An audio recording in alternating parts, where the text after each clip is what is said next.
இறந்த உடனே சரி அந்த சங்குநாதம் எவ்வளவோ இசைக்கருவி இருந்தாலும் அந்த சங்குநாதம் தான் இசைப்பாங்க. அதே நேரத்தில் வந்து அந்த ஹரிச்சந்திரன் பாடலும் பாடுவாங்க சபதிகள். சரி, இதுக்கு என்ன அர்த்தம் ஐயா? ஒரு உள்ளுக்குள்ள ஓசை இருந்தது, அது வெளியே போயிடுச்சு அப்படின்னு ஊருக்கு சொல்கிறதுக்காக சங்கு சேமக்கலம் வச்சு அடித்தாங்க, மோளம் வச்சு அடித்தாங்க.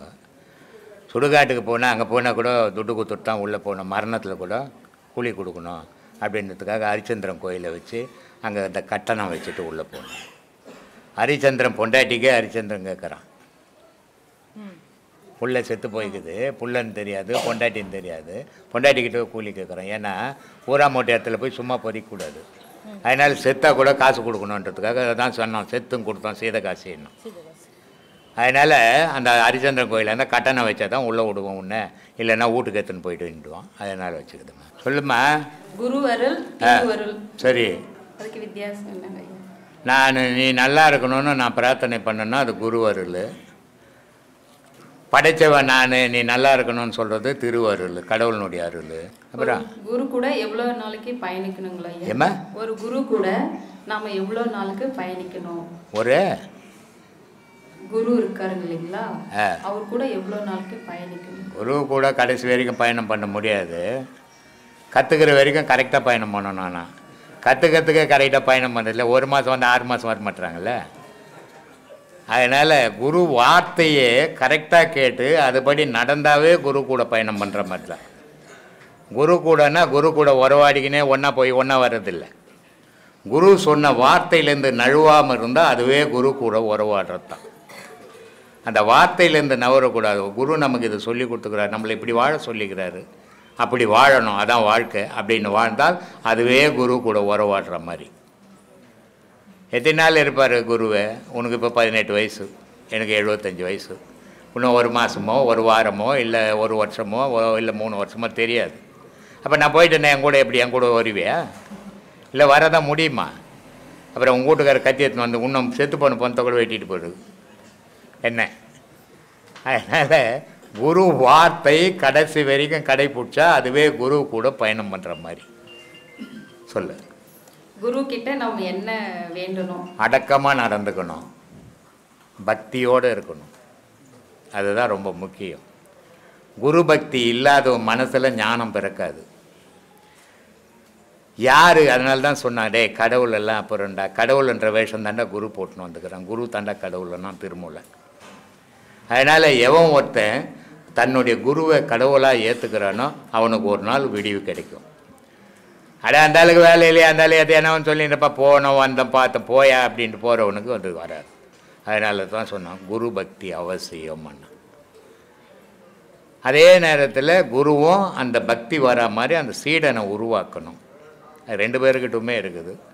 குருவும் குருவாக இல்லாத, சீடனும் சீடனாக இல்லாத, குருவை ஊசி போட்டு கொண்டு போடலாமான்னிட்டா அப்புறம் குரு எங்கே சீடன் எங்கே? சொல்லு. ஆகாமியத்தை உணர வைத்த குருவே போட்டின்னு சொல்கிறாங்க. ஆகாமியம்னா தீமைகளை உனக்கு தெரிய வச்ச குரு. இதெல்லாம் தீமை, இதெல்லாம் செய்யாத, இதெல்லாம் நன்மை, இதெல்லாம் செய் அப்படின்னு சொல்லி கொடுத்துக்கிறோம். கர்மேந்திரியம் ஞானேந்திரியம். இப்போ கண் இருக்குது, மூக்கு இருக்குது, வாய் இருக்குது, காது இருக்குது, எல்லாமே இருக்குது, பார்த்தா தெரியுது. ஆனால் காது இருக்குது கேட்கல, மூக்கு இருக்குது வாசனை தெரியல, கண் இருக்குது பார்வை தெரியல, வாய் இருக்குது பேச்சு வரல.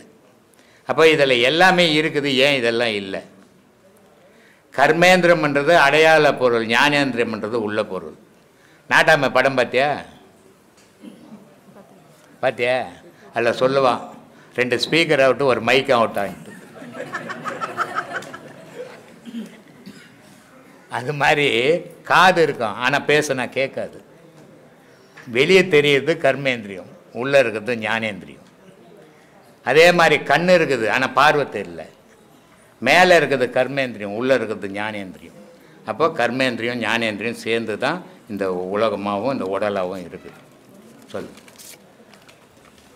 கடவுள் இருக்கிறார் அப்படின்னு சொல்கிறோம், ஆனால் ஏன் இவ்வளோ அநியாயம் அதெல்லாம் நடக்குது? அதை வேடிக்கை தான் பார்த்துட்டு இருப்பாரா? கடவுள் பண்ணுறாரா மனுஷன் பண்ணுறானா?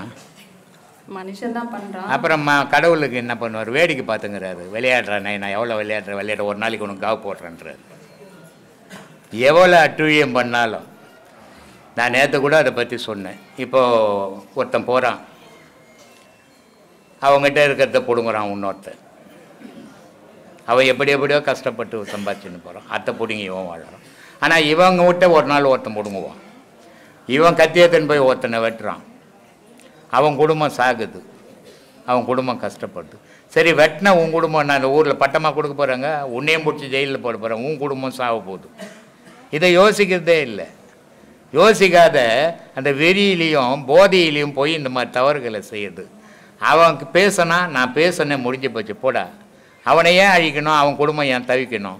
அவனை அழிச்சிட்டு நான் உள்ளே போயிட்டு என் குடும்பம் ஏன் தவிக்கணும் அப்படின்னு சிந்திச்சானுங்கன்னா தவறுகள் குறையும். இங்கே கடவுள் எங்கம்மா கத்தியத்துக்கு நான் தெரிஞ்சுங்கிறாரு. கடவுள் மனுஷன் செய்கிற தவறுக்கெல்லாம் கடவுள் மேலே என்ன பண்ணுறது? அதனால் இது மனிதன் செய்கிற தவறு. இதுக்கு காரணம் என்னென்னா, உலகம் அழிவை நோக்கி வேகமாக போகுதுன்னு அர்த்தம் இல்லையா? இந்த லவ் மேரேஜ் பார்த்துக்கிறீங்களா? நிறைய லவ் மேரேஜ் நடக்குது இப்போ. முன்னெல்லாம் பொம்பளை பொண்ணு வீட்டை விட்டு வெளியே வரணுன்னா கஷ்டம். தாலி கட்டிட்டு புருஷங்கிட்ட பேசணுன்னா 3 நாள் அவன் மாமியார் பார்ப்பாங்களா, மாமனார் பார்ப்பாரா, மச்சினம் பார்ப்பானா, மூத்தார் பார்ப்பானான்னு பார்ப்பாங்க. இப்போ தாலி கட்டுறதுக்கு முன்னே வாயா பீச்சுக்கு போய் வரலான்றாங்க. பீச்சுக்கு போனாங்களா, அதோட வந்தாங்களா? சும்மா வரல, குளிச்சிட்றாங்க. இந்த மாதிரி கேஸ் எல்லாம் இப்போ கோர்ட்டில் 90% கேஸ் போய் நிற்கிது. பார்த்தியா? விவாகரத்துன்ட்டு. தாய் தப்பை பார்த்து கல்யாணம் பண்ணால் கூட தடைகள் வரும், பிரிவுகள் வரும். ஆனால் 100 கல்யாணம் பண்ணுறேன்னா அதில் 10 கல்யாணம் தான் பிரிவு வரும். அதை இந்த வீட்டுக்காரன் அந்த வீட்டுக்காரன் பேசி அதில் 5 சரி பண்ணிவிடுவாங்க. ஆனால் எனக்கு வயசாகி போச்சுங்க, நான் சுயமாக போயிட்டேங்க, நான் இட்டுன்னு போயிடுவேங்க. அவர் என்ன இட்டுன்னு போய் 3 நாள் வச்சு 30வது நாள் கோர்ட்டில் போய் நிற்பேன். உனக்கு யாரும் சமாதானம் பண்ணக்கூட ஆள் இருக்காது. சரி, உனக்கு வயசாகி போச்சு, சந்தோஷம்தான், நீயே உன் வாழ்க்கையை தீர்மானிச்சுக்கிற, பண்ணிக்கின்னு போய் பிச்சை எடு. அப்புறம் அம்மா விட்டு சொத்து, அப்பா விட்டு சொத்து உனக்கு நேற்றுக்க அது வந்து கேட்குற எப்படி நியாயம்? இதுதான் இன்றைக்கி கோர்ட்டில் நிற்குது. அதனால் இளமைன்றது ஒரு துடிப்பான காலங்கள். அந்த துடிப்பில் தவறுகள் தெரியாமல் செய்வாங்க. அந்த தவறுகளை பெற்றவங்களும் கண்காணிக்கணுப்போ. ஒரு பெண் இருக்குது, அந்த பெண்ணு வந்து காலேஜுக்கு போகுது, ஸ்கூலுக்கு போகுது. அது சாதாரண போய்கின்னு இருந்ததை விட யாரையாவது ஒருத்தனை லவ் பண்ணுன்னா அதனுடைய சேஷ்டை மாறும் வீட்டில். இதை அம்மா கண்காணிக்கணும். ஓ, நேற்று இந்த பொண்ணு வேறு, இன்றைக்கி இருக்கிற பொண்ணு வேறு மாதிரி பண்ணுது, எங்கேயோ ஒரு தப்பு நடக்குதுன்னு அம்மா நல்லா பண்ணுமான்னு பண்ணால் அம்மா அது நல்லா பண்ணிக்கின்னு போகுது. இது அம்மா ஆன்மீகம். அதே மாதிரி பிள்ளைங்க ஒழுங்காக போவோம், ஒழுங்காக வருவான். அப்புறமா பார்த்தா எத்தையானா உன்னை பிடிச்சி நீ இப்படி இன்னுமா அங்கே நிற்பான் இங்கே நிற்பான் பாட்டு கேட்பான். அப்போவே தெரிஞ்சுக்கணும் தாய் தப்போம், ஓ இது ஏதோ ராங் ரூட்டில் போகுதுன்ட்டு. இதெல்லாம் தெரிஞ்சிக்காம கண்டுக்காமல் விட்டுட்டு அப்புறம் கஷ்டப்படுறதுல என்ன பயன் இருக்குது? இதெல்லாம் யோசிப்பீங்கன்னா உங்களுக்கு தெரியும். இது என்ன வாழ்க்கை? இது அவசரத்தில் எடுக்கிற முடிவெல்லாம் அனர்த்தமாக போயிடும். யோசித்து எடுக்கணும். பெரியவங்களுடைய இது கேட்டு நடந்துக்கணும். நாளைக்கு வாழ போட்டோம் நீங்கள் தான், கஷ்டப்பட போட்டோம் நீங்கள் தான். உங்கள் வாழ்க்கையை நீங்களே அழிச்சிக்காதீங்க. அதனால தான் இதெல்லாம் நான் பேச வேண்டியதாக போயிடுச்சு. இந்த பொண்ணு சும்மா இல்லாத இதெல்லாம் வந்து கேட்டுங்கிறது என்கிட்ட. என்னத்தை பண்ணுறது நான்? சொல்லுமா. கடவுளை விட பணம், அதுக்கு தான் அதிக முக்கியத்துவம் கொடுக்குறாங்க. அது ஏங்க ஐயா? கடவுள் எங்கம்மா பணத்துக்கு முக்கியத்துவம் கொடுத்தாரு? கடவுள் நம்பிடி வாங்கி பிடி போகிறாரு. ஏம்மா, கடவுளுக்கு காசு என்னத்துக்குமா? மனுஷனுக்கு தான்மா காசு வேணும். கோவிலில் உண்டியில் போய் கோடி கோடியாக கொட்டுறான். அவனுக்கு ஒரு காரியம் கை கூடிடுச்சுன்னு சொன்னால் அந்த சாமி என்னமா அவருக்கு மாமா மச்சான் மாதிரி, எனக்கு இந்த காரியம் கை கூடிடுச்சு, ஏழுமலையான் எனக்கு எல்லாத்தையும் பண்ணி கொடுத்துட்டான், 2 பண்டல் எடுத்து போய் போடுறான். அதே ஏழுமலையான் கோயிலாண்ட பிச்சை எடுத்துக்கணும் உட்காந்துங்கிறான். அந்த சாமி அத்தை பார்க்க மாட்டேங்குது இல்லையா? அப்போ காசு போட மாட்டான். ஆனால் அந்த உண்டியில் போட்ட காசு எப்போவாவது கடவுள் தொட்டுதா? மனுஷன்தான் தொட்டுறான், மனுஷன்தான் செலவு பண்ணிக்கிறான். கடவுள் எங்கே? ஏன்னா கடவுள் காசுக்கிற உலகத்தில் இல்லை, கருணை இருக்கிற உலகத்தில் இருக்கிறான் கடவுள். அவன் கருணை வடிவமாகவே இருக்கிறான். ஆனால் அந்த கருணையை இந்த மனிதனால் வாங்க முடியல. நான் ஒரு பொருள் கொடுக்குறேன்னா வாங்கிறதுக்கு உனக்கு திறமை இருக்கணும், அப்போ தான் நான் கொடுக்க முடியும். நான் கொடுக்குற பொருள் நடு ரோட்டில் போடுறதா இருந்தால் உனக்கு எது கொடுக்கணும்? கடவுளுடைய கருணையை மனிதனுக்கு கொடுக்கணும் தான் கடவுள் நினைக்கிறான். ஆனால் மனிதன் வாங்குகிற மனநிலையில் இல்லை. அதனால் கடவுளுடைய கருணை மனிதனுக்கு கிடைக்க மாட்டேங்குது. ஆனால் இந்த காசு பணம்லாம் மனுஷனோட சேர்ந்தது, உலகத்தை சார்ந்தது, கடவுளை சார்ந்தது. கடவுளுக்கும் பணத்துக்கும் சம்பந்தமே இல்லை. அதனால தான் கண்ணதாசன் ஒரு பாட்டு எழுதணும், காசே தான் கடவுளப்பா, அந்த கடவுளுக்கும் அது தெரியுமப்பா, கைக்கு கை மாறும் பணமே உன்னை கைப்பற்ற நினைக்குதுமா, துட்டை காட்டி யாரை ஒன்றால் மயக்கிடலாம். அளவுக்கு மேலே பணம் வைத்திருந்தால் அவனும் திருடனும் ஒன்றாகும், வரவுக்கு மேலே செலவுகள் செய்தால் அவனும் குருடனும் ஒன்றாகணும் இல்லை? அப்போது மனித வாழ்வு ஒரு அளவோடு வாழ்ந்தோம்னா தப்பு இல்லை. 1000 ரூபாய் சம்பாதிட்டு 5000 ரூபாய் டெய்லி செலவு பண்ணோம்னா குருடன் கதையாகிடும்.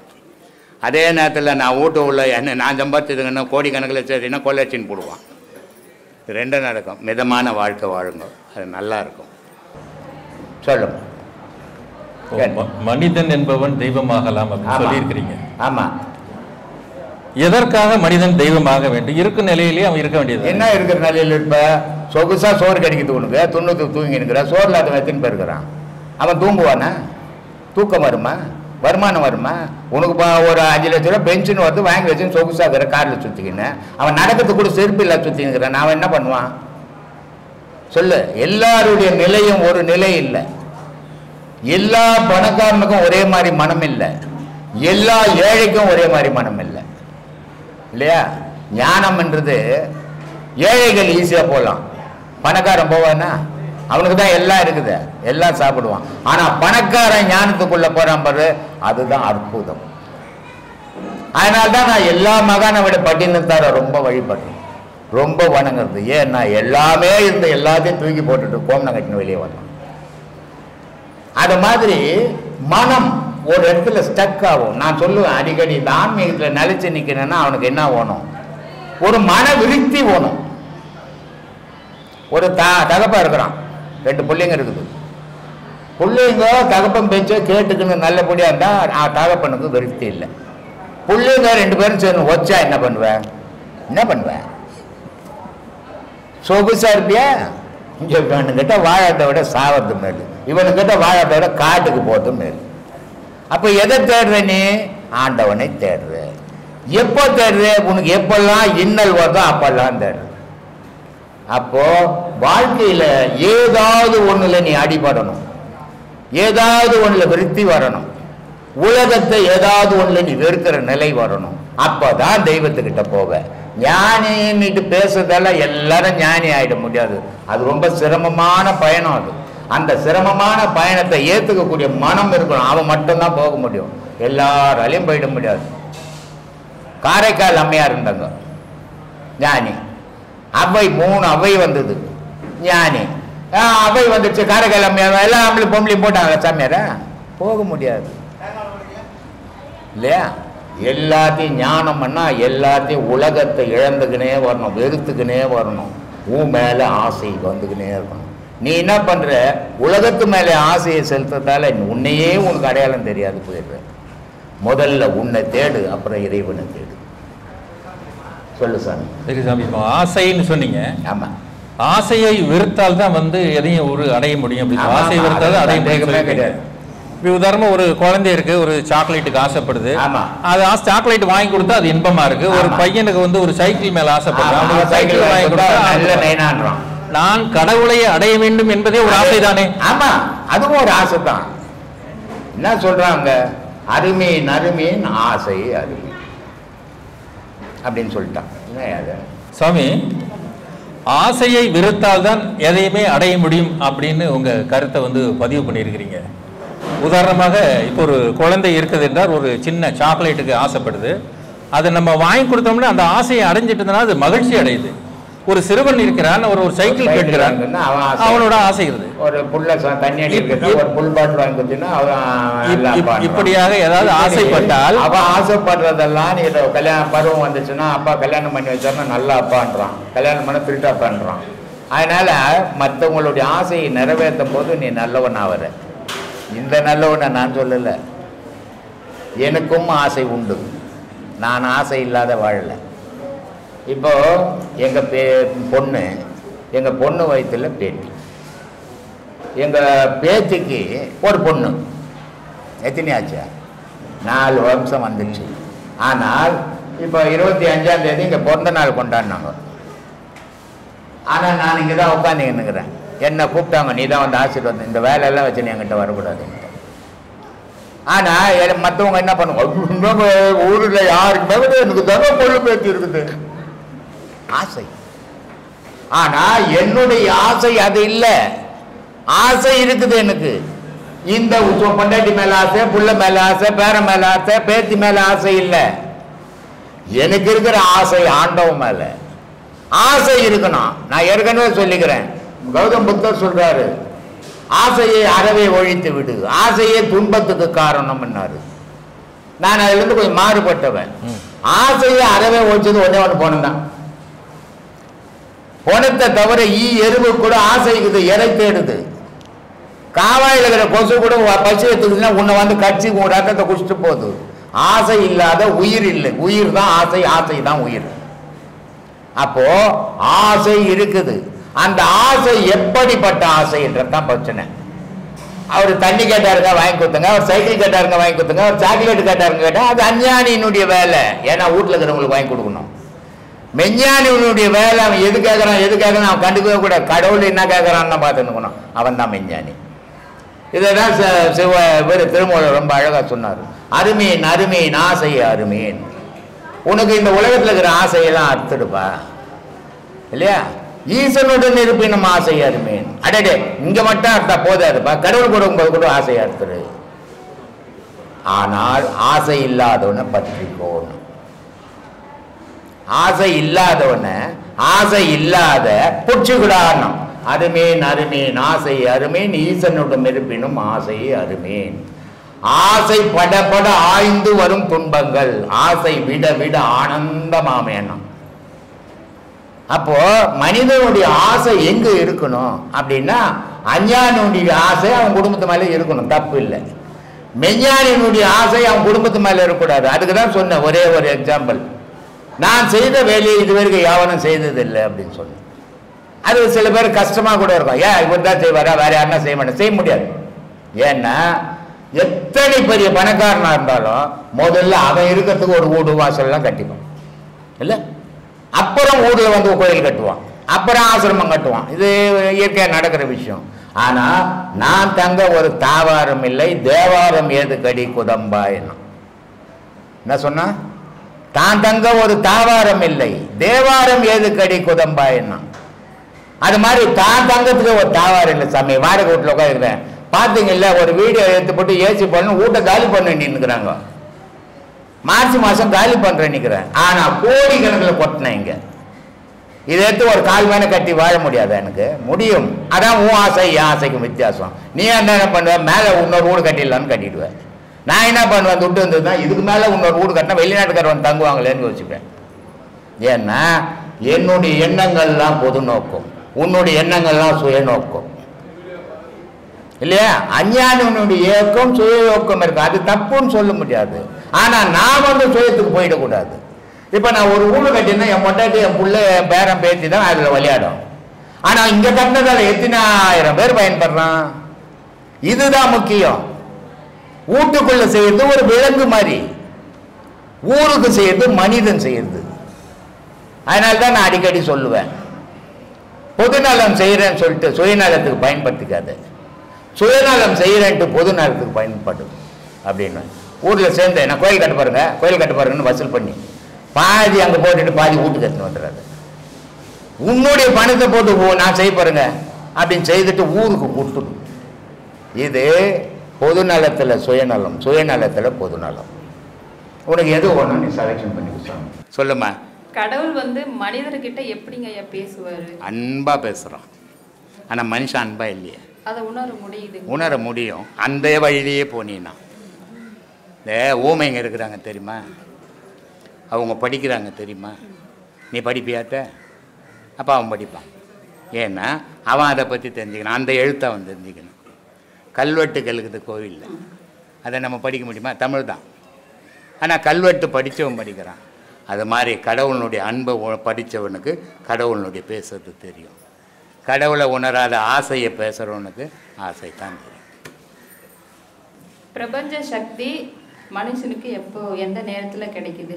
ஏமா பிரபஞ்ச ஆற்றல் மனிதருக்கு எந்த நேரத்தில் கிடைக்குது? எல்லா நேரத்துலையும் கிடைக்கிது. 24 மணி நேரமும் கிடைக்கிது.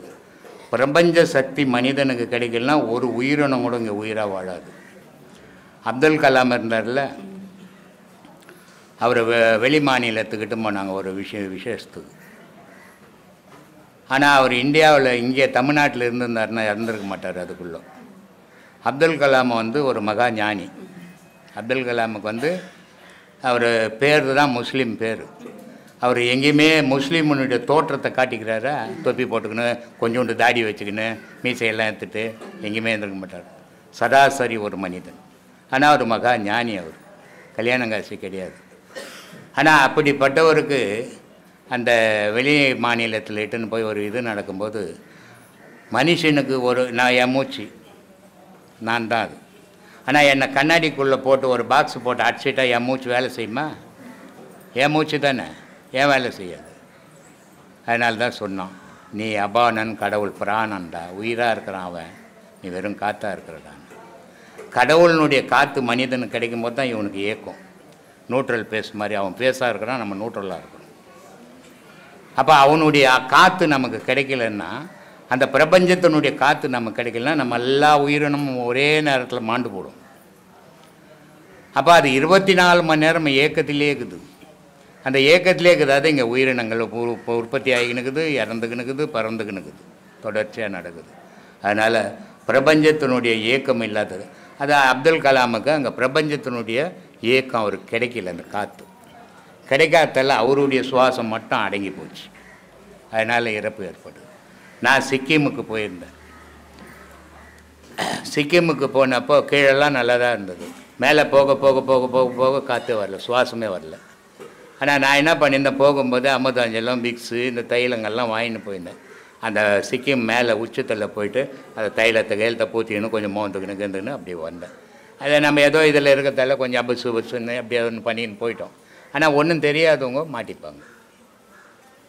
இளமையாகிறவனுக்கு தெரியாது, முதுமையாகிறவனுக்கு கஷ்டம். அது அங்கேயே இருந்து பழகி போகணுன்னு தெரியாது, புதுமையாக போகிறவனுக்கு கஷ்டம். அந்த மாதிரி பிரபஞ்சம் ஏங்கலைன்னு சொன்னால் இங்கே உயிரினம் ஒன்று கூட வாழாது, எல்லாம் மாண்டு போடும், மண்ணோட மண்ணாக போடும். அதனால் பிரபஞ்சம் இயக்கத்தால் தான் இங்கே உயிரினங்களே வாழுது. பிரபஞ்சம் எங்கெல்லாம் மழை எங்கேருந்து வரும்? பிரபஞ்சம் எங்கெல்லாம் சூரியன் எங்கேருந்து வரும்? பிரபஞ்சம் எங்கெல்லாம் நட்சத்திரம் எங்கேருந்து வரும்? பிரபஞ்சம் எங்கெல்லாம் சந்திரன் எங்கேருந்து வரும்? பிரபஞ்சம் எங்கெல்லாம் காற்று எங்கேருந்து வரும்? இந்த எதுவுமே இந்த 5 இல்லைன்னு சொன்னால் இங்கே உயிரினம் எங்கேருந்து இருக்குது.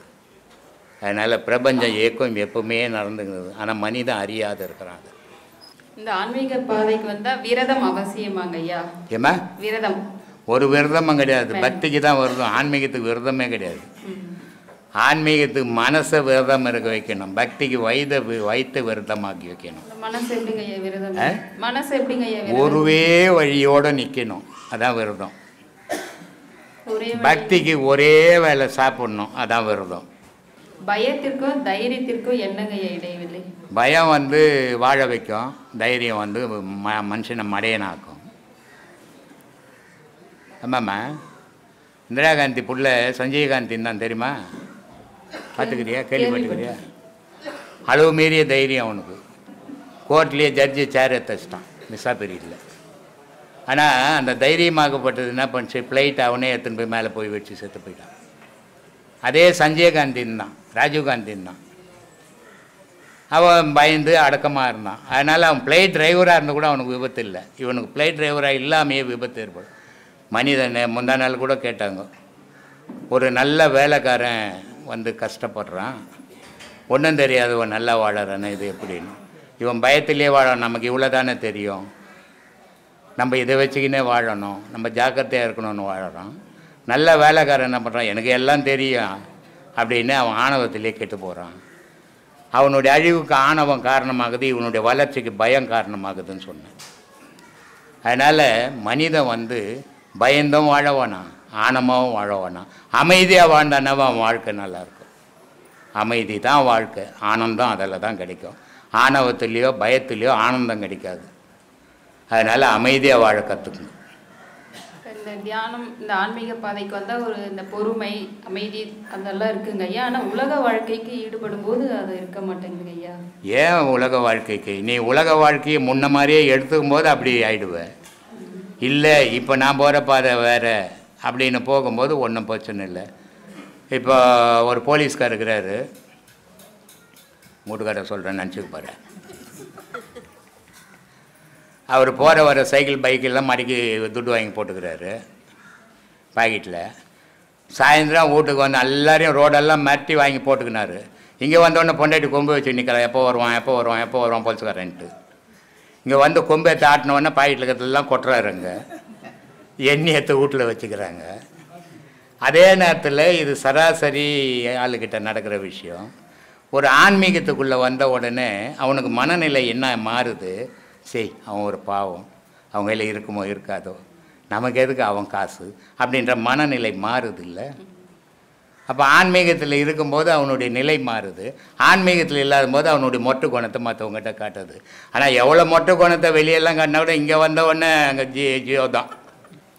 கடவுளை காண முடியாது, உணரத்தான் முடியும்னு சொல்லிருக்கீங்க ஐயா. காண முடியும், உணரவும் முடியும். ஆனால் காண்ற நிலைக்கு நீ மாறணும், உணர்ற நிலைக்கு நீ மாறணும்.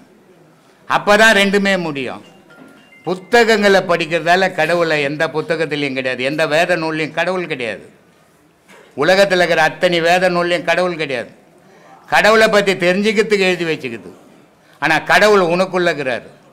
அதை நீ பார்க்கணுன்னா இந்த உலக விஷயங்களை நீ விடணும், கடவுள் விஷயத்தை தேடணும். உனக்குள்ளவே உன்னாராய், நான் யார், நான் யார், நான் யார், நான் எதுக்கு வந்தேன், என்ன செய்கிறேன், என்ன செய்ய வந்தேன் அப்படின்ற சிந்தனையிலே வாழ்ந்தீங்கன்னா கடவுளை உணரலாம். இன்னும் அதை விட டீப்பாக போனால் கடவுளையும் பார்க்கலாம். ஆனால் இது ரெண்டும் நம்மளால் முடியாத. ஆசையில் மனசை வெளியே உலகத்துக்கு அனுப்பும்போது உள்ளே நடக்கிறது நமக்கே தெரியாது, நம்மளை பற்றி நமக்கே தெரியாது. அதனால்தான் சொன்னான், கட்டாத நாயெல்லாம் காவலுக்கு ஒப்பாதே. ஒரு நாய் வளர்த்தின்னா அதை கட்டி போட்டு வளர்ந்தா தான் ஒரு திருடம் வந்தானா குலைக்கும்.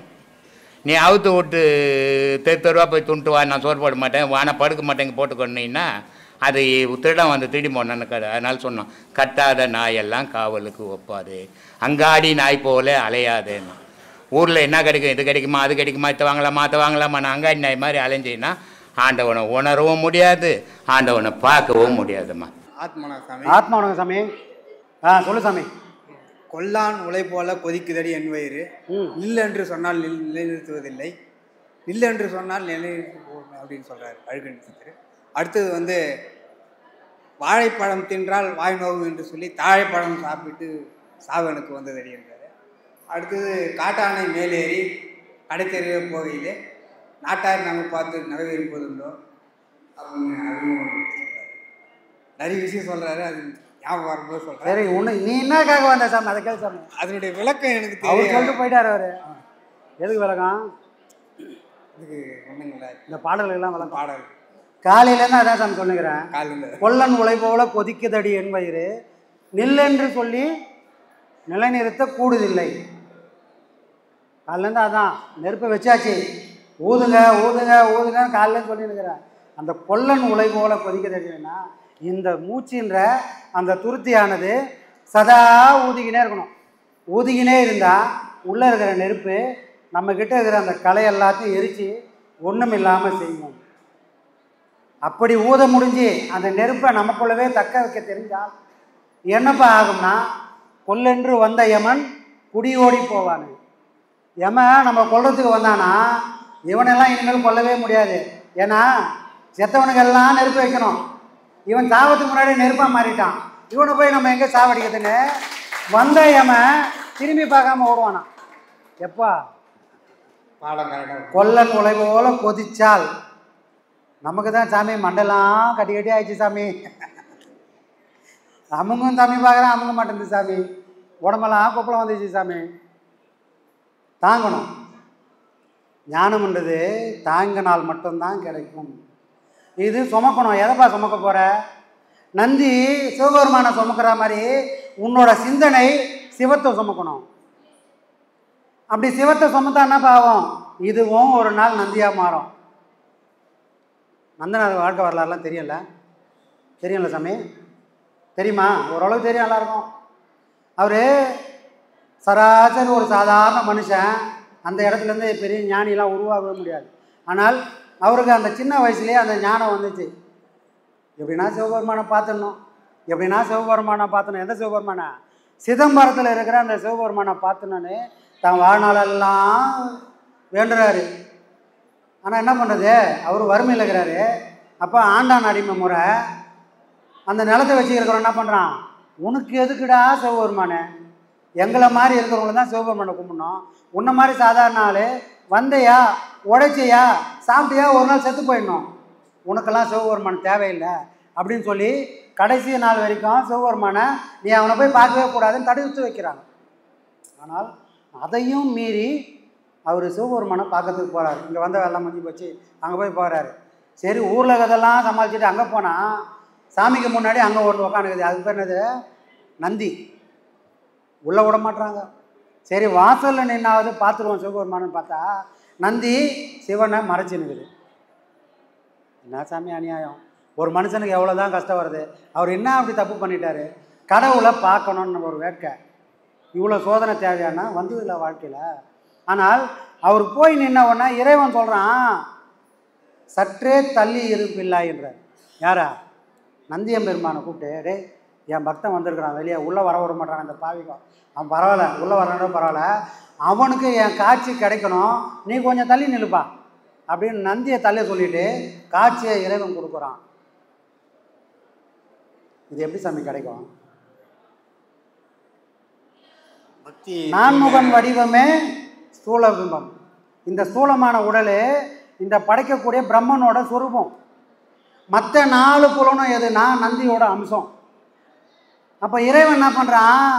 நந்தி சற்றே தள்ளி இரும் என் பிள்ளைன்னு யாரை சொன்னான்னா, இந்த புலன்கள் எல்லாம் அடக்கி ஒடுக்கி நீ அதை சிவபெருமான் சொன்ன மாதிரி உன் மனசால் நிர்வாகம் பண்ணக்கூட கம்மனிரு அப்படின்னு நீ சொன்னால் இந்த புலன்கள் எல்லாம் அடங்கி நின்னா நந்தனாருக்கு எப்படி இறை காட்சி கிடைச்சதோ அந்த மாதிரி உங்களுக்கும் இறை காட்சி கிடைக்கும்.